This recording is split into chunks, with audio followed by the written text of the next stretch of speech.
Ikut. Nah, makasih. Nah, oke, oke, oke. Oke.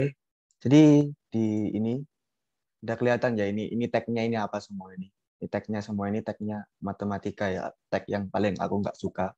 Jadi di sini eh, aku pas milih soal-soal ini juga kepalaku pusing.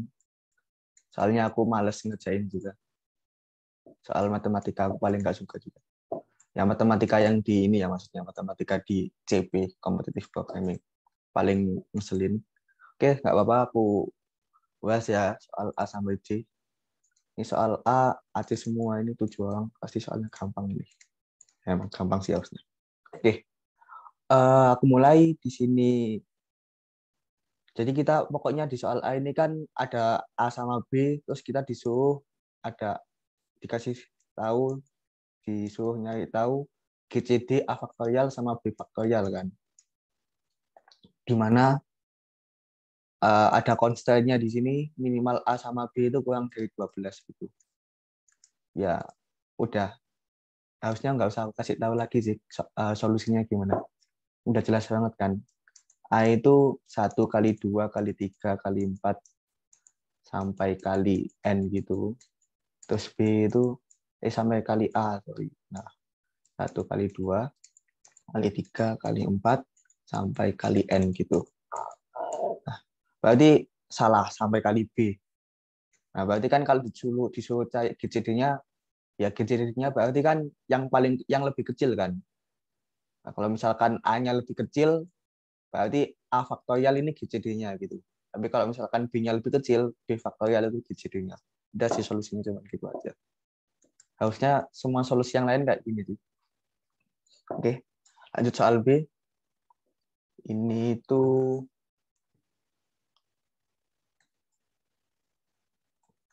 oke. Berarti ini intinya kita dikasih angka N, kita dikasih angka N,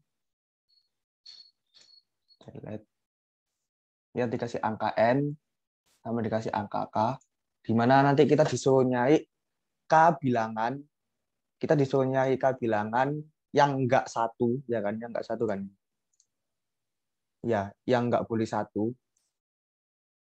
Nah, terus perkalian K bilangan itu harus N gitu. Cara nyarinya gimana? Eh, Cara nyari K bilangannya gimana? Ya kita tinggal kayak cobain satu-satu aja dong. Kita cobain dari 1 sampai N gitu. Kita cobain dari 1 sampai N, bilangan mana yang bagi N gitu, bilangan terkecil mana yang bagi N. Selain satu ya. Jadi misalkan aku simulasiin ke 120 gitu ya. Bilangan terkecil yang bagi 120 kan 2 gitu. Nanti 2. Habis itu sekarang tinggal 60 gitu. Sekarang jadi 60. Terus bilangan terkecil yang membagi 60, 2 gitu. Habis itu jadi 30. Jadi 30 kita bagi lagi jadi 2 gitu. Nah, habis itu 15, 3, habis itu tinggal 5 kan. Nah, tinggal 5. Nah, kayak kita kayak apa sih namanya faktorisasi ya, kayak faktorisasi gitulah. Caranya gimana kita bisa pakai for gitu kan.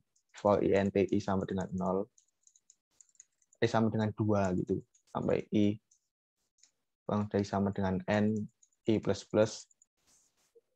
Nah, kayak gini. Terus habis itu if N dapat dibagi I, if N dapat dibagi I berarti kita bagi sama kita COT-in gitu. Terus jangan lupa K-nya juga berkurang gitu kan. Nah, terus nanti kalau K-nya sama dengan 1, kalau K-nya sama dengan 1 kan berarti langsung selesai gitu kan. Langsung kita COT-in gitu. Jadi kalau misalkan kayak gini, aku contohin kayak gini misalkan 120 sama 3 gitu. Jadi nanti 120 kan 2 kan. Sekarang N-nya tinggal 60. Habis itu ketemu lagi 2. Sekarang N-nya tinggal 30. Karena di sini K-nya sama dengan 1, udah K sama dengan 1 di sini. Berarti langsung kita out-in N-nya gitu. Jadi 2 kali 2 kali 30, 120 gitu. Jadi K-nya berkurang terus nanti kalau 1 udah langsung kayak keluar gitu. Ya, kayak gitulah kurang lebihnya. Next. Nah, ini soal tentang pangkat-pangkat ya. N-nya berapa? Bisa sampai 10 pangkat 5 digit ya. Kalau 10 pangkat 5 digit ini berarti inputnya nggak pakai INT, tapi inputnya pakai string gitu. Nah, oke. Nah, cara ngerjainnya gimana? Kalau biasanya kalau ketemu yang pangkat-pangkat gini, aku sukanya itu kayak cari polanya dulu gitu.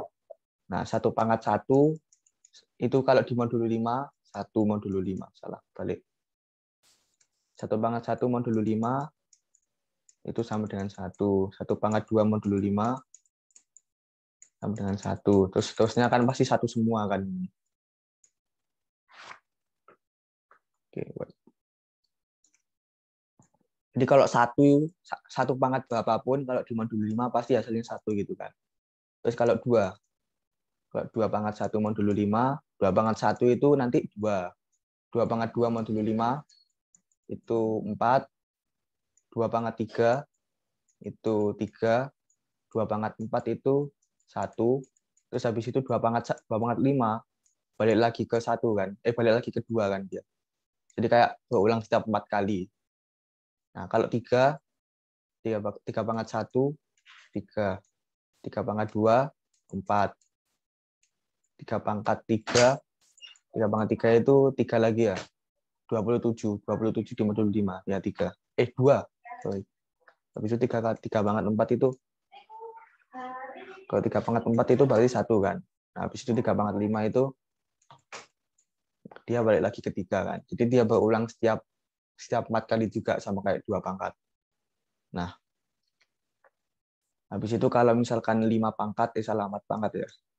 Kalau 4 pangkat 1 itu berapa ini?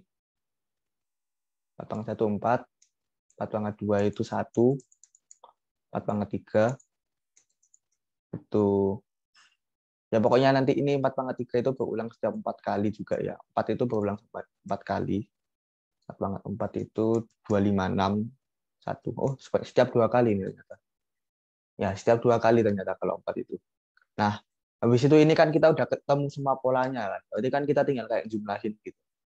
Kalau misalkan N-nya itu 1 modulo 4 gitu, N-nya 2 modulo 4, N-nya 3 modulo 4, N-nya 4 modulo 4 gitu. Soalnya kan ini semuanya kan kayak berulang setiap 4 kali juga kan. Semuanya berulang setiap 4 kali. 2 sama 3 sih sebenarnya yang berulang sebanyak 4 kali. Tapi kita bisa anggap 1, 4, 1 sama 4 kayak berulang sebanyak 4 kali, setiap 4 kali juga gitu. Nah, jadi kayak gitu sih. Kalau nggak salah itu jawabannya itu kalau misalkan N-nya itu modulo 4, N-nya itu kelipatan 4. Kalau misalkan N kelipatan 4,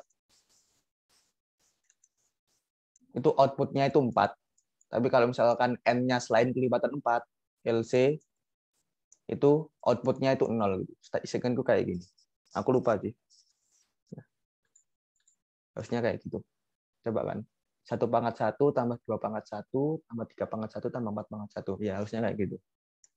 Jadi, ya, kurang lebihnya kayak gitu. Aku lanjutkan soal berikutnya ya. Ya ini soal yang kayak kita sering banget ketemu di soal-soal KSN kan ini. Kayak nyari berapa banyak angka 0 di belakangnya N faktorial gitu kan. Caranya sama, enggak sih. Kita pelajari dulu ya, kayak cara ngitung kalau misalkan kita dikasih N gitu. Kita dikasih N faktorial, terus kita pengen cari tahu ada berapa banyak nolnya gitu. Caranya gimana? Sesuai sama rumusnya yang kemarin aku kasih tahu. Rumusnya adalah N dibagi 5 ditambah N bagi 25 ditambah N bagi 125 ditambah sampai terus gitu kan. Sampai anggap aja soalnya di sini mentoknya di 100.000, berarti kurang lebih itu 5 pangkat 7, 8, ya 5 pangkat 8 ya. Sampai 5 pangkat 8 gitu. 5 pangkat 8. Oke. Anggap aja kayak gitu. Nah, sekarang kan kita dikasih tahu ada berapa banyak nol yang berurutan di belakangnya, kita dikasih tahunya itu berapa banyak nolnya, terus kita disuruh nyari tahu n-nya gitu. Jadi kayak dibalik gitu. Ada dua cara. Cara yang pertama kita bisa cari n-nya itu pakai binary search, tapi itu cara yang agak level tinggi, agak harus tahu binary search dulu kan. Nah, kalau belum tahu binary search, nanti jadinya malah bingung. Jadi aku pakai cara yang lebih ramah lingkungan ya. Apa namanya, caranya pakai brute force gitu. Kita cobain semuanya gitu dari satu, jadi kayak for inti sama dengan satu sampai i sama dengan n 1.000 sih sebenarnya. Nah, kayak gini. Nah, jadi kita cobain gitu. Kita cobain 100.000 kemungkinannya gitu. Kita cobain 100.000 kemungkinannya. Terus setiap kemungkinannya itu kita kayak ngetes gitu. Ada berapa banyak nol di belakangnya kalau misalkan i faktorial gitu. Jadi misalkan nanti nah kalau misalkan satu, dia akan ada sebanyak satu faktorial, dia ada sebanyak nol gitu. Dua faktorial, dia ada sebanyak nol gitu. Terus nanti gitu seterusnya gitulah. Kita nyobain semua kemungkinan n yang mungkin. Caranya pakai for ini. Nah, cara ngecek ada berapa banyak faktorialnya gimana, ada berapa banyak angka nol di belakangnya gimana. Caranya ya kayak tadi kan, dibagi 5, dibagi 25, dibagi 125 gitu. Ya gitu ya. Terus lanjut. Nah, ini tentang apa ini? Ini belalang sama oke.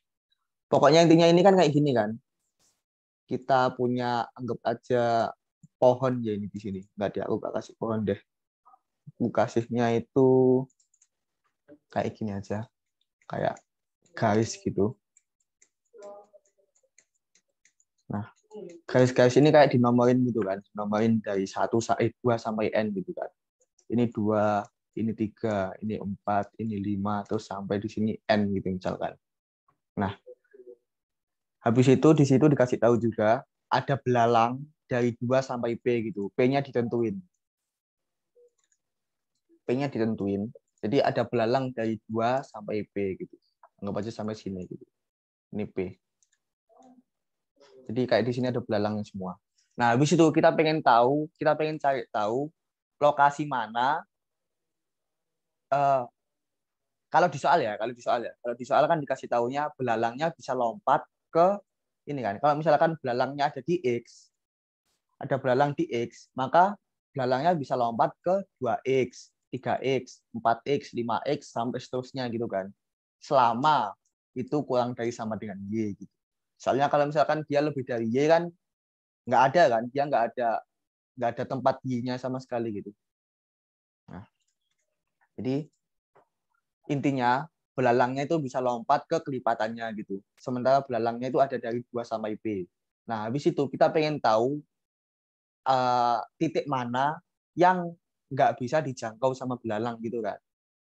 Kan berarti belalang bisa lompat ke kelipatannya. Habis itu kita pengen tahu lokasi yang nggak bisa dijangkau sama belalang. Ya berarti kita pengen tahu bilangan terbesar yang nggak bisa dibagi dari 2 sampai P gitu kan berarti.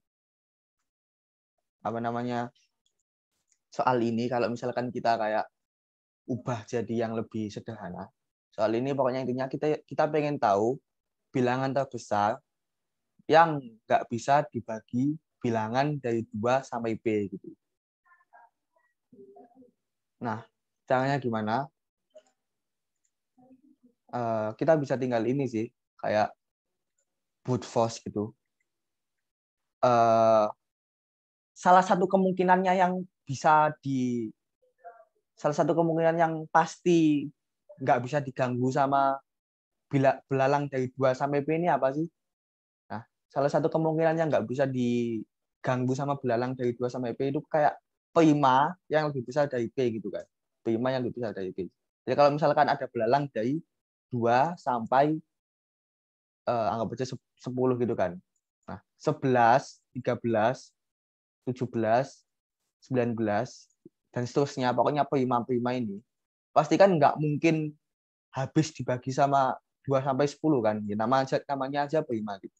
Jadi kayak kemungkinan jawabannya itu bisa aja prima. Ini masih kemungkinan.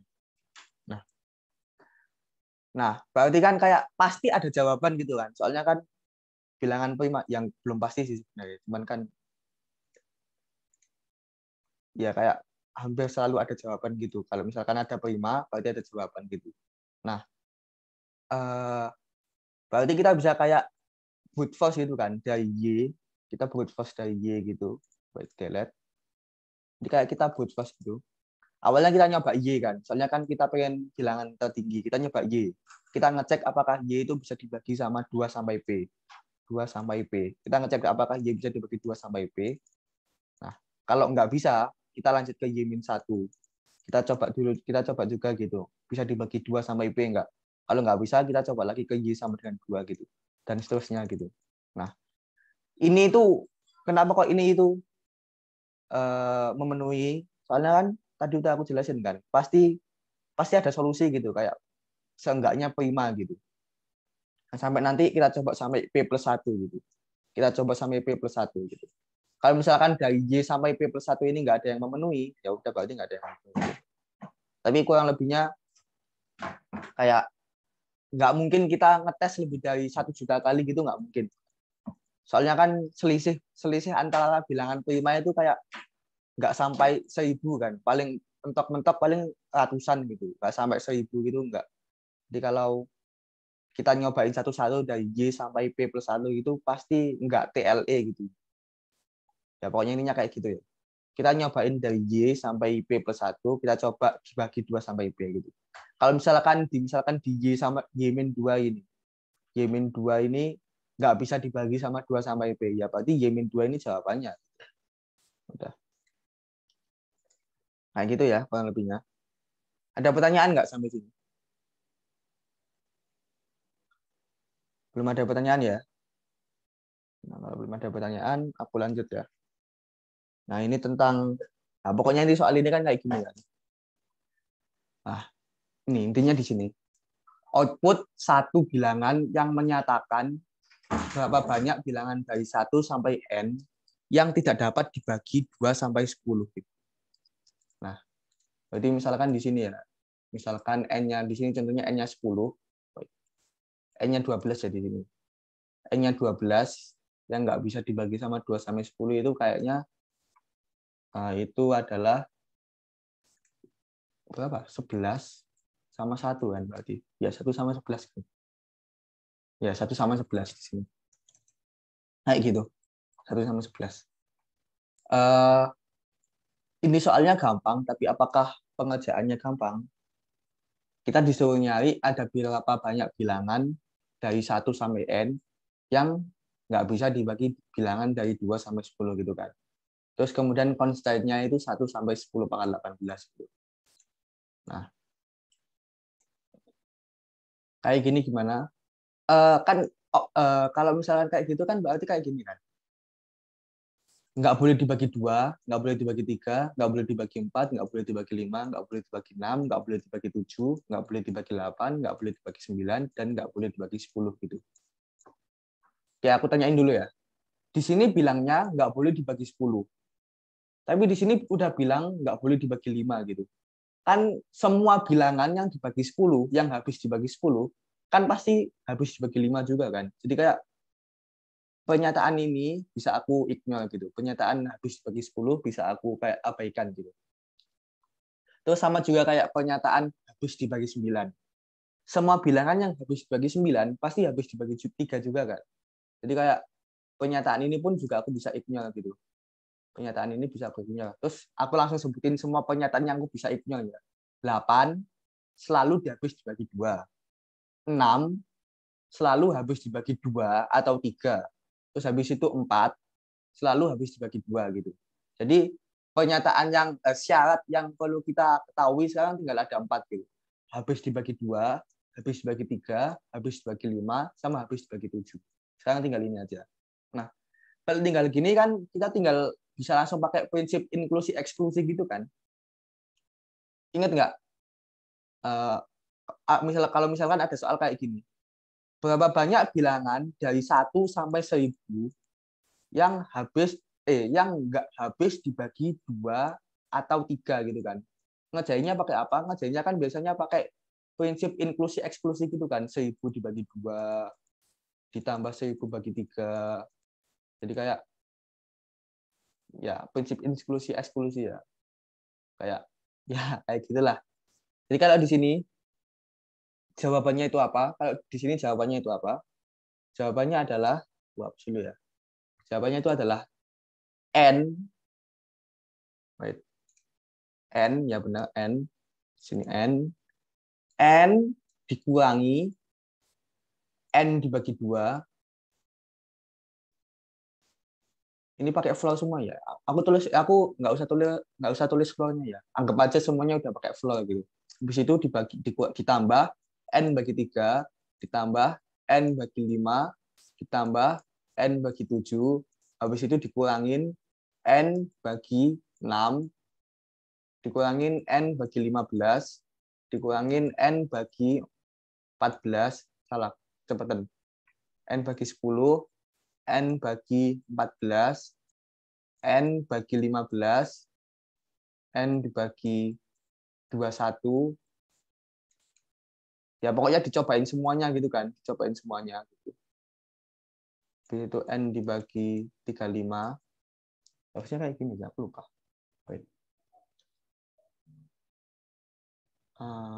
Iya sih, harusnya kayak gini.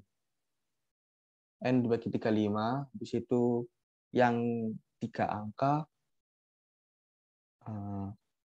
2 kali 3 kali 5, N ditambah ya, ditambah N dibagi 2 kali 3 kali 5, 30, ditambah 2 kali 3 kali 7, 42, ditambah N dibagi berapa ini? 3 kali 5 kali 7, 105. Habis itu dikurangin sama N dibagi 2 kali 3 kali 5 kali 5, 2 kali 3, 6 kali 5, 30, 210. Jadi kayak gini jawabannya. Ya, harusnya kayak gini. Ya, kayak gitu. Jadi kita pakai prinsip inklusi eksklusi gitu. Ada pertanyaan nggak?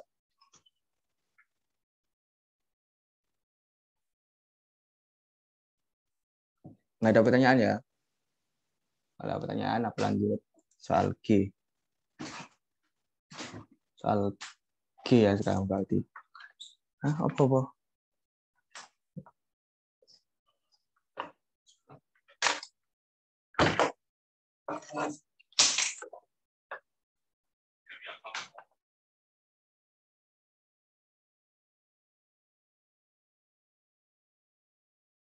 Sorry tadi ada gangguan. Nah, aku lanjut ya soal G. Soal G sekarang. Soal G. Jadi pokoknya ini kan kayak gini kan. Ini soalnya itu oke. Jadi ini soalnya di soal G itu kayak gini. Kita dikasih tahu A modulo B. Kita dikasih tahu A modulo B. Oh enggak. Ini yang mana sih? Ini soal itu yang tentang kita disuruh nyari berapa banyak. Oke. Kita disuruh tahu ada berapa banyak sih bilangan X yang biar A modulo X, salah. A modulo X itu sama dengan B gitu kan. Kita pengen cari tahu ada berapa banyak bilangan yang kayak gini gitu. Kita dikasih tahu A sama B-nya, kita disuruh nyari ada berapa banyak X-nya gitu. Nah, caranya gimana? Nah, kita kan udah dikasih tahu A sama B-nya kan. Terus kita disuruh nyari tahu X-nya ada berapa gitu. Ada berapa banyak X yang memenuhi gitu. Nah, eh, A modulo X ya di sini. A modulo X benar nggak sih? Kayaknya nggak muncul lagi. Ya, A modulo X sama dengan B kan. A modulo X sama dengan B gitu. Nah, berarti kan kita bisa kayak apa sih namanya? Kita bisa kayak bisa kayak nge-representasiin A gitu. Kita bisa nge-representasiin A sebagai kayak BX, salah, KX ya. KX plus B gitu kan. A itu KX plus B gitu. Jadi A kalau dibagi X, sisanya itu B gitu kan. Kita bisa kayak nge-representasiin A dalam bentuk kayak gini gitu. Nah, habis itu kita juga berarti kan langsung bisa pindah ruas gitu kan. A min B sama dengan KX gitu. Terus habis itu X sama dengan A min B per K gitu kan. Ini. Yang pertama ini. Terus yang kedua, aku tanyain ya. A modulo X. Ini A modulo X sama dengan B. Yang ini. Kalau misalkan X-nya kurang dari B mungkin nggak?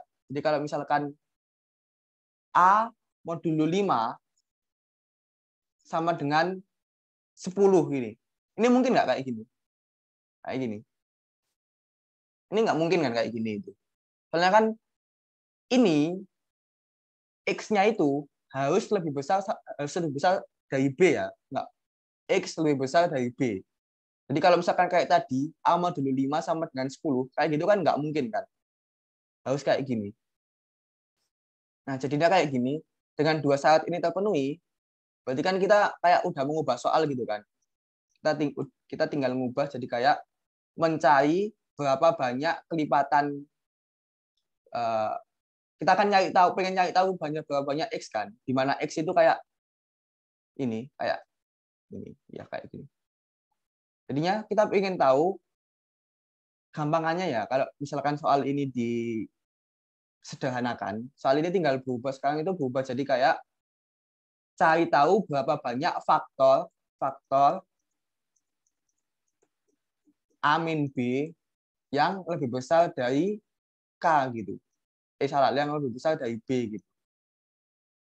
Nah, tinggal kayak gitu. Jadi kalau misalkan di sini kan 21 sama 5 ini kan. 21 sama 5. A min B-nya kan berarti 16 kan. Faktor-faktornya 16 ini apa aja? 1, 2, 4, 8, 16 gitu kan. Nah, faktor-faktor 16 yang lebih besar dari B, lebih besar dari 5, ada berapa? Cuman ini kan kayak gitu, 8 sama 16 gitu. Jadi kayak gitu. Kita pengen nyari tahu ada berapa banyak faktor-faktor A min B yang lebih besar dari B gitu. Nah,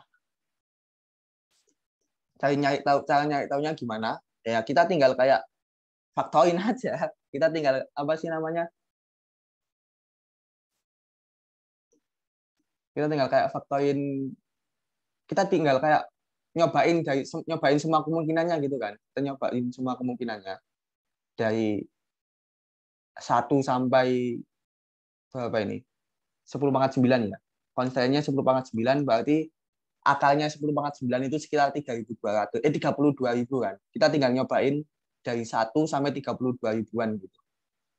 Ya kita cobain semuanya tuh satu-satu gitu. Terus kita ngecek mana aja yang lebih besar dari 5 gitu. Yang lebih besar dari B gitu. Ya kayak gitu ya. Ada pertanyaan nggak buat soal ini? 1.600. Soal-soal OSP harusnya seginian sih soal-soal OSP. Jadi kalau misalkan HIJ ini kan 1.700 sama 1.800 ini ketinggian, nggak apa-apa. Kayak anggap aja kayak soal bonus saja. Gitu. Oke, nggak ada pertanyaan ya buat soal G ya. Kita lanjut ke soal H. Nah, ini soal H ini soal agak ribet, banyak-banyak tanda-tanda nggak jelas yang harus aku tulis di Paint. Oke, nggak apa-apa. Soal ini, aku bakal nulisin banyak hal nggak jelas di Paint ini. Oke, tapi nggak apa-apa. Jadi kita punya A, B, floor dari A dibagi B sama dengan A mod B gitu. Nah, aku bisa kayak salah. Baik. Aku bisa kayak memisalkan ini sama dengan I gitu kan misalkan. Nah, di mana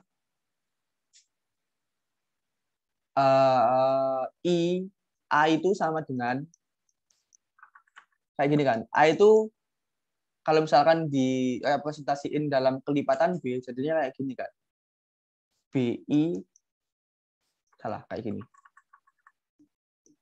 A per B kali B ditambah A mod B kayak gini kan.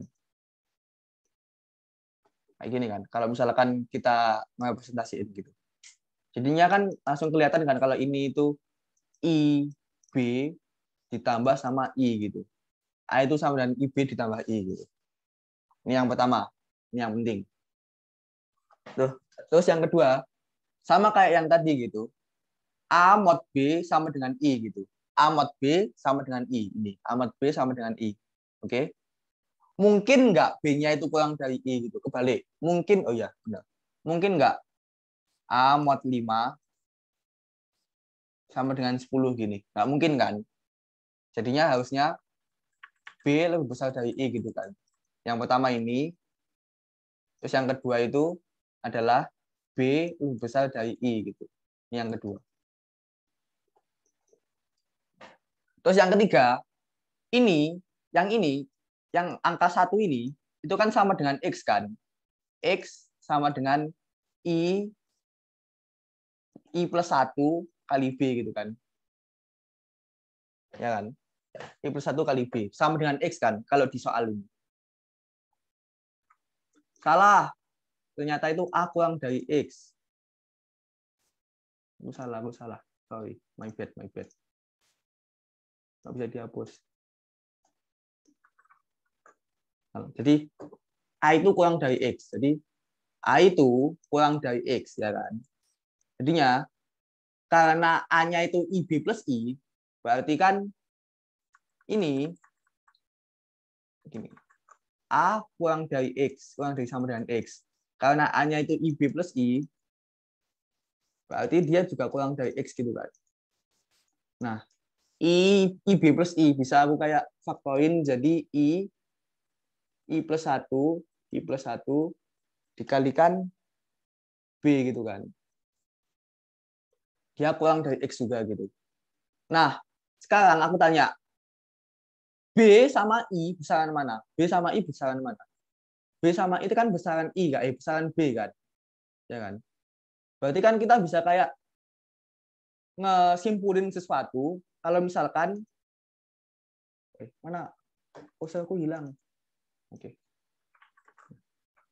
Lihat mataku. Jadi kita bisa kayak nyimpulin gitu kan. I plus 1 dikalikan I dia kurang dari X. Nah, jadi kayak I kuadrat itu kurang dari X juga gitu. Kan ini kan I kuadrat plus I kan. I kuadrat plus I kurang dari sama dengan X gitu.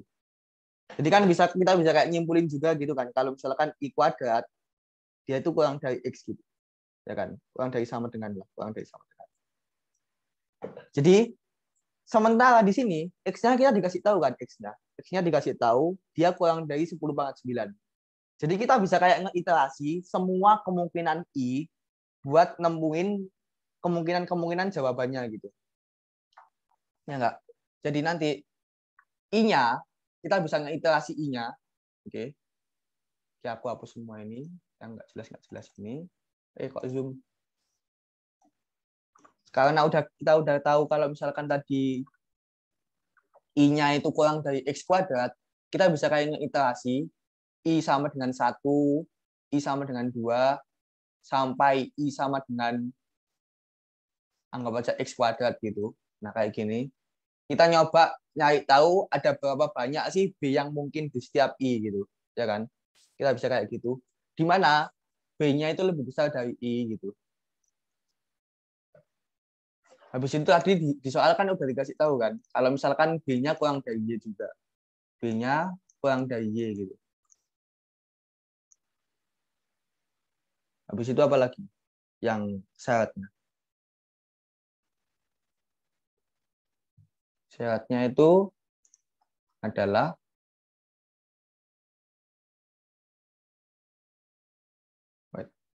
tidak pencet. Nah, selain dua syarat ini, B kurang dari I sama B kurang dari Y, ada juga syarat bahwa I, B plus I, dia itu kurang dari A gitu kan. Dia kurang dari X. Dia kurang dari X. Di mana ini, I, B plus I kurang dari X kan. Yang ini kan. Ini I, B plus I kurang dari X kan. Nah, I, B plus I kurang dari X. Jadi kalau kita coba bagi gitu, kita coba pindah ruas biar nyisa B-nya doang, kita bisa kayak B kurang dari X dibagi I dikurangi 1 gitu. Ya, X bagi I kurangi 1. Nah, kita gabungin semua syarat ini, nanti kita udah ketemu jawabannya gitu. Jadi kayak gimana nanti solusinya? Salah. Aku gedein lagi. Nah, solusinya gimana? Solusinya adalah, kok nggak bisa digeser?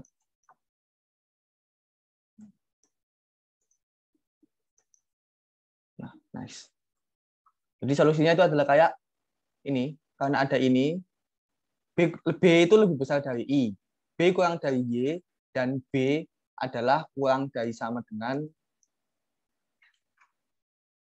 salah ini X per I min 1 gitu kan. Ada 3 syarat ini. Jadi kita kayak bisa kalau misalkan I-nya diketahui, di mana I-nya itu 1, 2 sampai akar X, salah ini. Sampai akar X.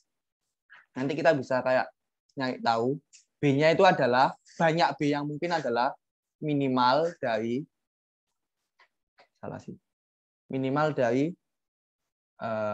X min I min 1 sama Y ya ini. Habis itu dikurangi sama ini, karena dia harus lebih besar dari I, karena B-nya harus lebih besar dari I, maka kita kurangin sama I gitu. Kita kurangin sama I, terus B-nya itu nggak boleh 0 gitu. B-nya nggak boleh 0. Jadi kalau misalkan, salah, B-nya itu nggak boleh negatif. Kalau negatif kan kayak malah ngerusak semua yang udah kita ketahui gitu kan. Jadi kalau misalkan B-nya itu negatif, kita ignore dia gitu. Jadi nanti codingannya gimana? Codingannya kurang lebih kayak gini. Dev C++ ya. Kelihatan nggak? Ya, codingannya kayak gini nanti. For int I sama dengan 1, I kurang dari sama dengan SGRTX, gitu salah nggak kayak gini. I kali I kurang dari sama dengan X, I plus codingannya nanti kayak gini. Ans plus sama dengan minimal, nggak maksimal dari 0, minimal dari tadi adalah X per I min 1, Y sama X per I min 1, itu dikurangi I. Jadi kayak gini, kurang lebih codingannya kayak gini. Kayak gini ya. Ya. Oke. Ada pertanyaan nggak?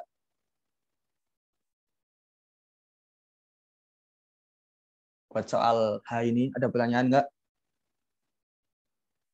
Belum ada ya kayaknya ya? Belum ada, aku lanjut ke soal I. Soal I ini tentang,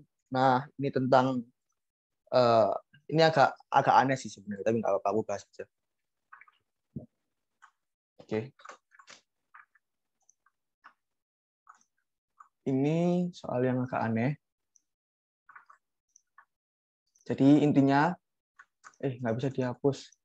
Ngehang. Wah, pengenku ngehang. Oke, nice. Oke. Jadi soal ini kita akan dikasih sequence gitu. Kita dikasih sequence A kayak gini. A1, ya nggak sih? Ya, A1, A2, A3, sampai AN gitu kan. Nah, di mana kita pengen ngelakuin suatu operasinya itu kita milih I, terus kita ngubah AI jadi AI dikurangi AI plus 1, terus AI plus 1 kita ubah jadi AI ditambah AI plus 1 gitu kan. Operasinya kayak gini. Nah, kita pengen buat GCD-nya itu lebih besar dari 1 gitu kan. Nah, kayak gini. Logikanya kayak gini. Anggap aja ini GCD. Kalau misalkan GCD itu FVP ya. Aku bilangnya GCD ya mulai dari sekarang ya. Kalau misalkan GCD-nya itu nggak sama dengan 1, kita kan bisa langsung outputin 0 gitu kan. Karena kayak nggak perlu dia lakuin operasi apapun, langsung clear gitu kan. Langsung GCD-nya itu udah nggak sama dengan 1 gitu. Tapi kalau misalkan GCD-nya itu 1, kalau GCD-nya 1 gimana? Nah, logikanya kayak gini. GCD-nya sama dengan 1. Kalau misalkan kita ngelakuin operasi ini, GCD yang baru, neo GCD gitu ya. Aku anggap misalkan GCD-nya sama dengan 1. Berarti neo GCD-nya misalkan GCD setelah kita melakukan operasi anggap aja X gitu ya. Berarti kan X ini pasti membagi AI min 1, AI min AI plus 1 gini ya. X juga membagi AI ditambah AI plus 1. Ya kan? Soalnya kan X GCD yang baru kan? X itu GCD yang baru. Bisa aja X sama GCD yang lama itu kayak nggak berubah gitu. Jadi kayak sama. Bisa aja kayak gitu. Jadi, tapi itu masih suatu kemungkinan yang belum pasti benar. Jadi aku misalkan X itu variabel baru gitu. Nah, kalau misalkan aku jumlahin X berarti membagi AI, 2 AI. X membagi 2 AI. X juga membagi 2 AI plus 1 gitu. Ya kan? Nah, berarti kayak gini kan. X itu gitu yang baru, dia membagi 2 AI sama dia membagi 2 AI plus 1. Jadi kayak pasti GCD yang baru ini, dia itu membagi 2 dikali GCD yang lama gitu. GCD lama. Di mana GCD lamanya itu sama dengan 1 kan. GCD lamanya itu sama dengan 1. 2 kali 1. Jadi X-nya itu maksimal itu kayak 2 gitu. Kalau misalkan nah ini. Kalau misalkan GCD lamanya sama dengan 1, GCD lama sama dengan 1, kita cuma bisa ngelakuin operasi biar ngubah GCD lama ini jadi 2 gitu. Nggak mungkin kita ngubah operasi tiba-tiba GCD-nya jadi 5 gitu, nggak mungkin. Jadi kalau misalkan kita pengen ngubah GCD lamanya jadi 2, berarti sama aja kayak kita pengen menggenapkan semua anggota di dalam ini kan. Kita pengen menggenapin semua ini kan. Nah, cara ngegenapin terus habis itu kita ditanyain banyak operasi yang mungkin buat kita bisa ngegenapin semua elemen ini. Banyak caranya gimana? Ini soal yang bagus sih sebenarnya. Jadi aku ini aja ya, aku nggak bahas aja. Kayak kalian pikir aja gitu. Pokoknya intinya kita pengen dikasih kan pokoknya intinya sekarang kan kita punyanya berarti angka ganjil sama angka genap kan. Berarti kayak 0 0 0 1 0 0 1 kayak gini. 0 itu menyatakan genap, 1 itu menyatakan ganjil gitu misalkan. Terus kita pengen buat semua elemen di sini itu biar jadi genap semua gitu. Dengan melakukan operasi kayak tadi. Kalau misalkan kita mau ngelakuin operasi di sini kan. Nolnya berarti sekarang tinggal 1. Jadi ganjil kan sekarang. Ya, dia nolnya sekarang tinggal 1. Terus di sini jadi 1 juga gitu. Nah, kayak gitu. Ini soal yang bagus. Kalian coba pikir sendiri bagaimana cara ada berapa banyak cara minimal biar bisa jadi genap semua gitu. Nah, kayak gitu. Coba kalian pikirin aja. Aku anggap aja kayak tugas kalian gitu. Ada banyak yang belum juga kan. Ini soal bagus soal. Pokoknya intinya ini kita tinggal kayak gini. Solusi penyederhanaan soalnya tinggal kayak gini. Kalian punya array, habis itu kalian pengen ngubah array-nya itu jadi genap semua gitu. Pengen ngubah array-nya jadi genap semua. Nah, ngubahnya gimana? Ngubahnya itu kayak pakai ini. Ngubahnya pakai ini. Nah, AI jadi AI kayak ini. Pokoknya ngubahnya kayak gini. Terus kalian ditanyain, perlu berapa kali minimal operasi yang diperluin biar jadi kayak genap semua gitu. Ini soal yang bagus, kalian coba kerjain aja. Terus soal J ini, ya ini soal J, soal I ada pertanyaan dulu nggak soal I? Soal I, 5, 4, 3, 2, 1. Ada ya? Ini kalian coba pikirin sendiri, ada berapa banyak cara biar bisa ngegenapin semuanya gitu. Oke, lanjut soal J. Ini soal J, soal yang aku anggap kayak, apa ya namanya? Pengenalan buat dari teori Bézard-Bejut. Aku lupa tulisannya. Ini Bézard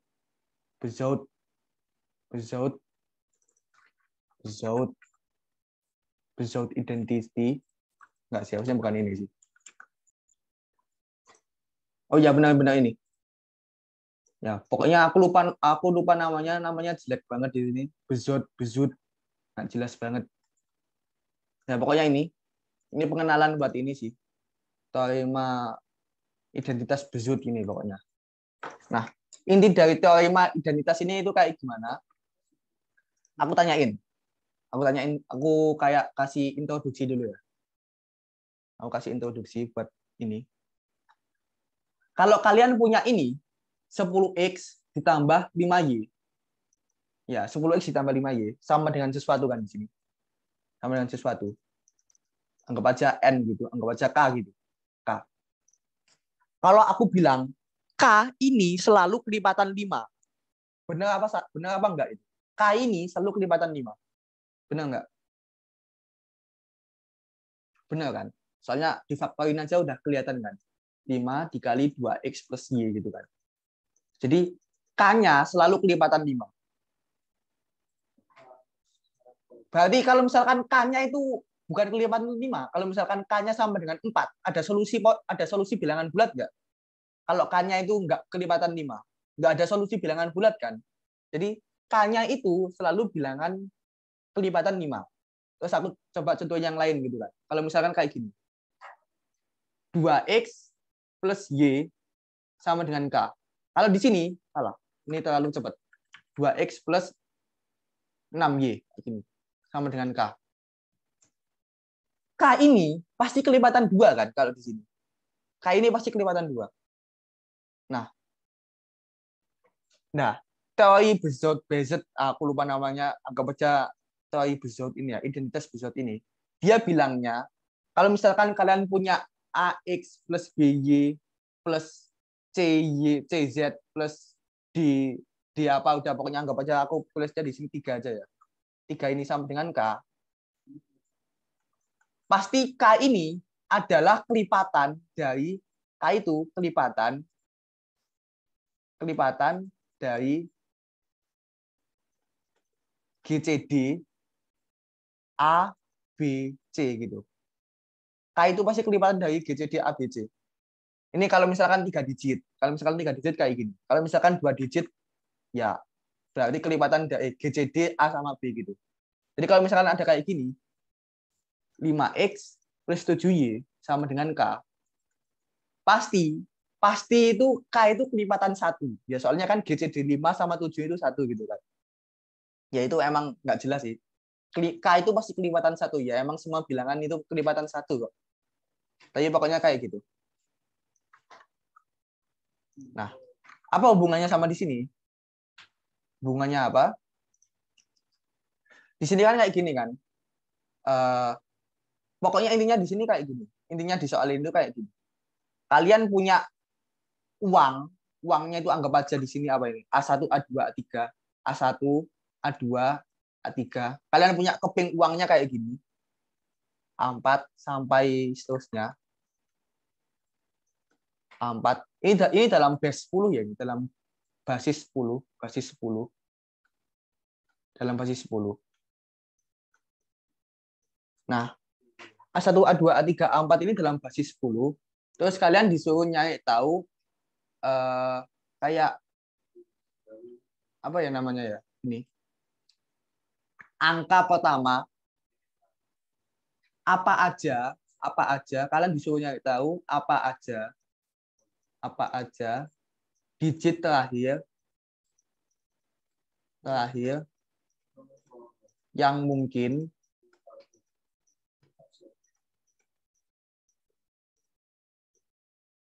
apa aja digit terakhir yang mungkin dengan menggunakan uang tersebut. Pakai uang tersebut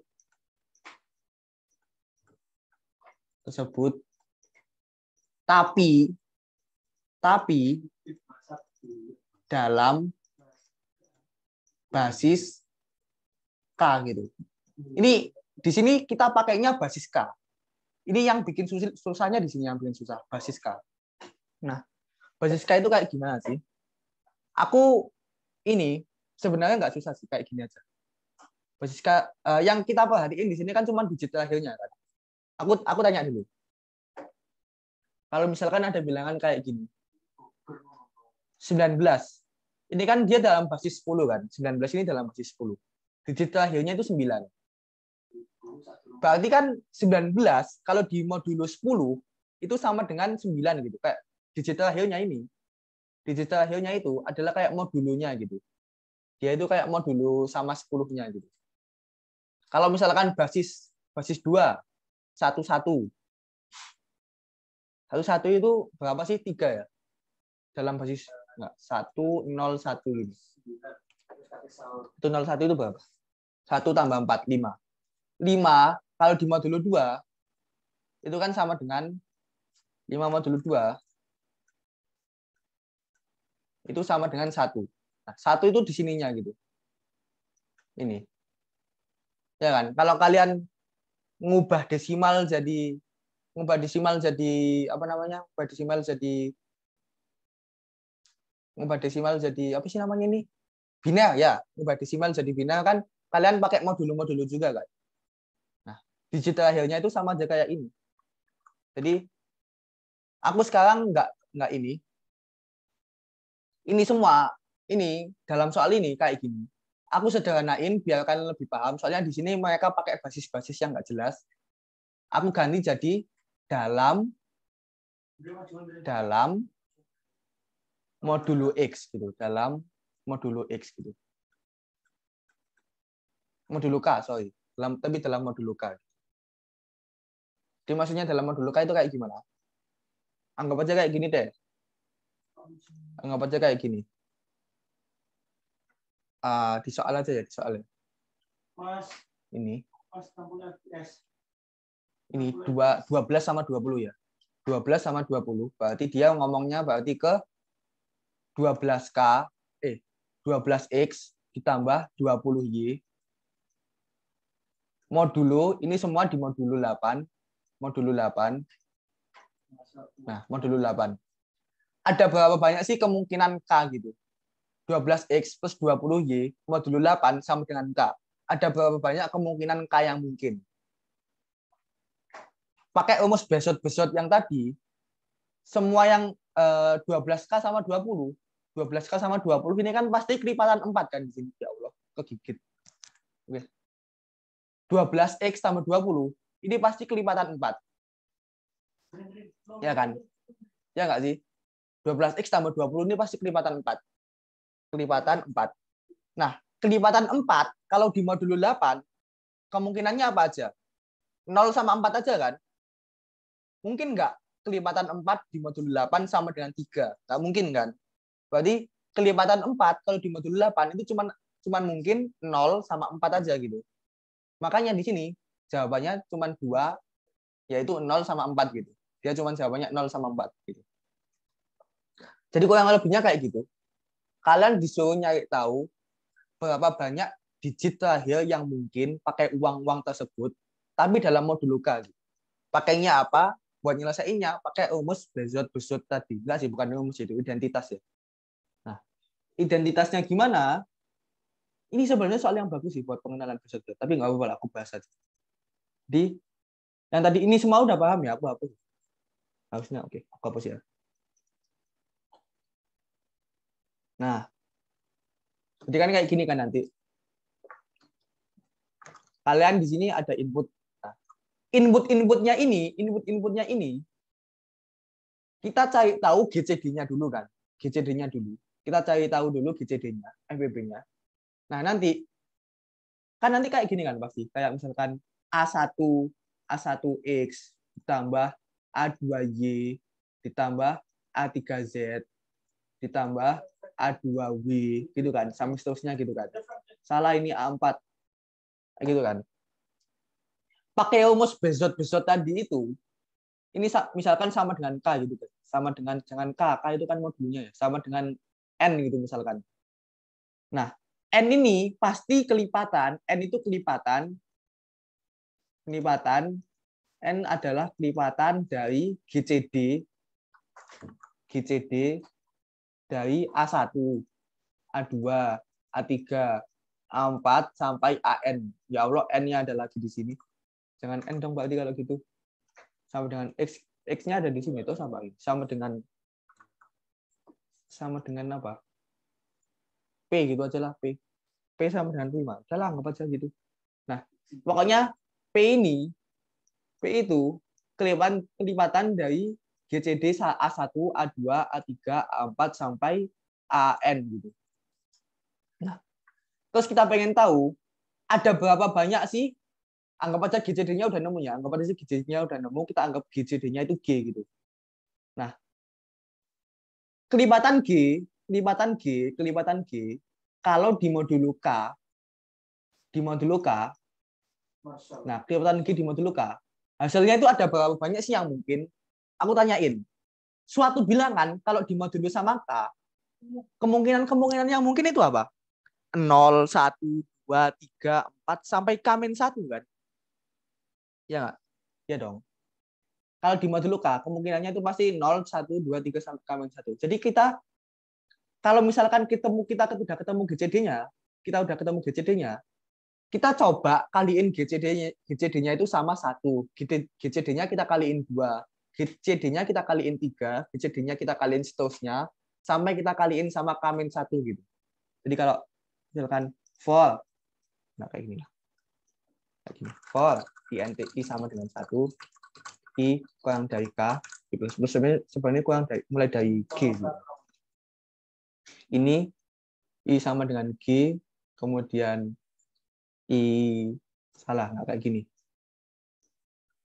NTI sama dengan 0, G sama dengan X, no sama dengan G. No sama dengan 0, terus I kurang dari K, I plus plus, kayak gini. Terus kemudian G plus sama dengan G. No plus sama dengan G, sorry. No plus sama dengan G. Kayak gini. Nah, yang sih nggak sih gini. Harusnya sih kayak gini sih. Nah, pokoknya ininya kayak gitu. Kalau aku nyimpennya bisa pakai set int possible kemungkinannya itu apa berarti? Ans gitu, anggap aja ans gitu. Ans insert no gitu. Udah kayak gini. Ya sih, harusnya kayak gini. Atau enggak? Wait. Ngecek.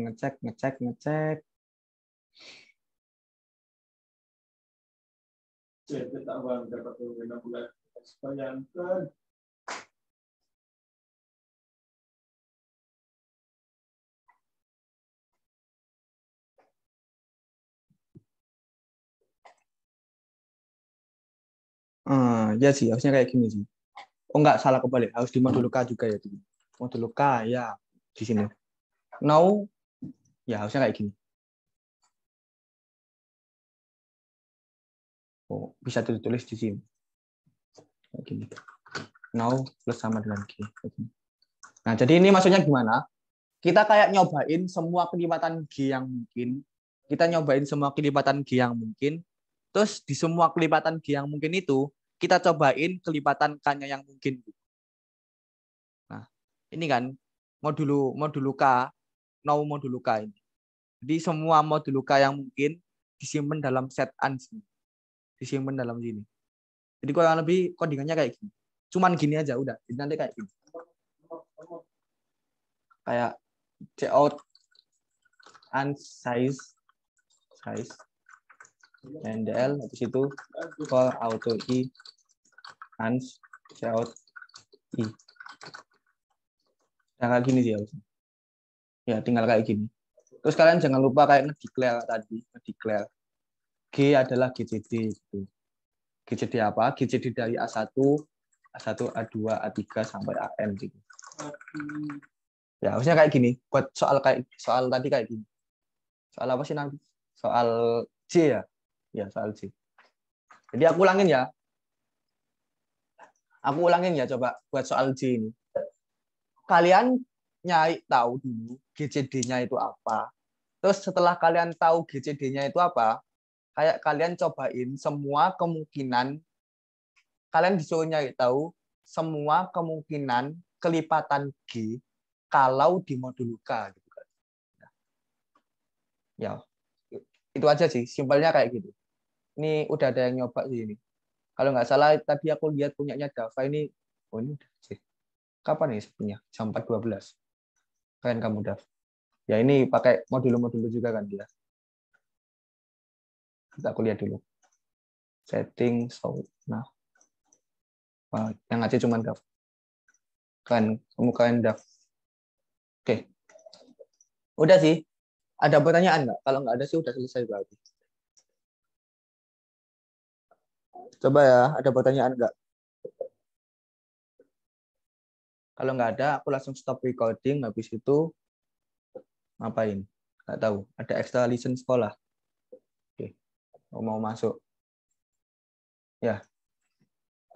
Ada pertanyaan? Kartik. Nggak lah, jangan Kartik lah. Mau ada extra lesson aku nih. Mau Kartik? Sebenarnya aku pengen bolos juga sih. Bolos nggak? Kalah, jangan.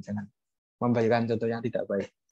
Jangan bolos. Oke, kalau nggak ada pertanyaan, berarti aku stop recording. Stop share, stop recording.